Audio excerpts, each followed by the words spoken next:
લાઠીના રામપરા નજીક બે પદયાત્રિકો સાથે અકસ્માત સર્જાયો। લાઠીના રામપરા નજીક ભૂરખિયા મંદિરે જતા બે પદયાત્રિકો સાથે અકસ્માત સર્જાયો હતો। સાંસદ ભરત સુતરિયા અને ધારાસભ્ય જનક તળાવિયા અકસ્માત સ્થળે પહોંચ્યા હતા। ઇજાગ્રસ્ત સ્ત્રી પુરુષને ધારાસભ્ય તળાવિયાએ પોતાની કારમાં હોસ્પિટલે ખસેડ્યા હતા। ઇમરજન્સી 108 ટ્રાફિકમાં પહોંચે તે પહેલા ધારાસભ્ય તળાવિયાએ પોતાની કારમાં ઇજાગ્રસ્તને સારવાર માટે ખસેડ્યા હતા। ધારાસભ્ય જનક તળાવિયાએ માનવતાનું ઉમદા ઉદાહરણ પૂરું પાડ્યું છે।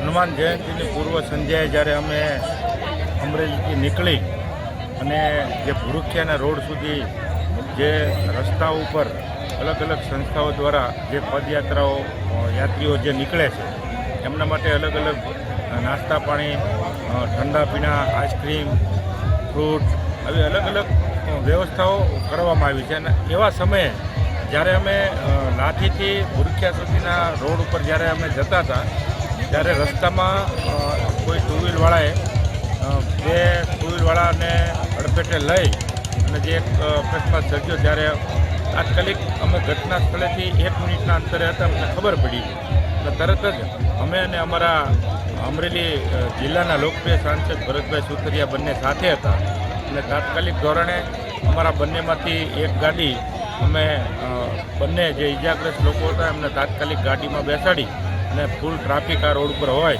અને અમારી ગાડી મોકલી અને તાત્કાલિક ધોરણે લાઠી સિવિલ હોસ્પિટલ ખાતે અત્યારે રિફર કરવામાં આવ્યા છે। મેં થોડીક વાર પહેલાં બધી ટીવીવાળાને બાઇટ પણ આપી હતી। મેં કીધું હતું કે અમરેલીથી લઈ અને ભૂરખિયા સુધી આપણે હનુમાન જયંતીની પૂર્વ સંધ્યાએ અમે કીધું હતું કે અમે ઠેઠ લગન લોકોની વ્યવસ્થા માટે અમે નીકળ્યા હતી।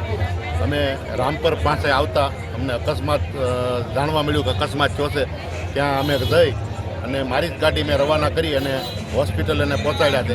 એટલે અટાણે એની હાલત સારી છે। આગળ કોલ આવ્યો એટલે કોઈ ઉપાધિ જેવું નથી। ભૂરખિયા દાદા એની તબિયતને જલ્દી સારી કરે એવી શુભકામના કરું છું।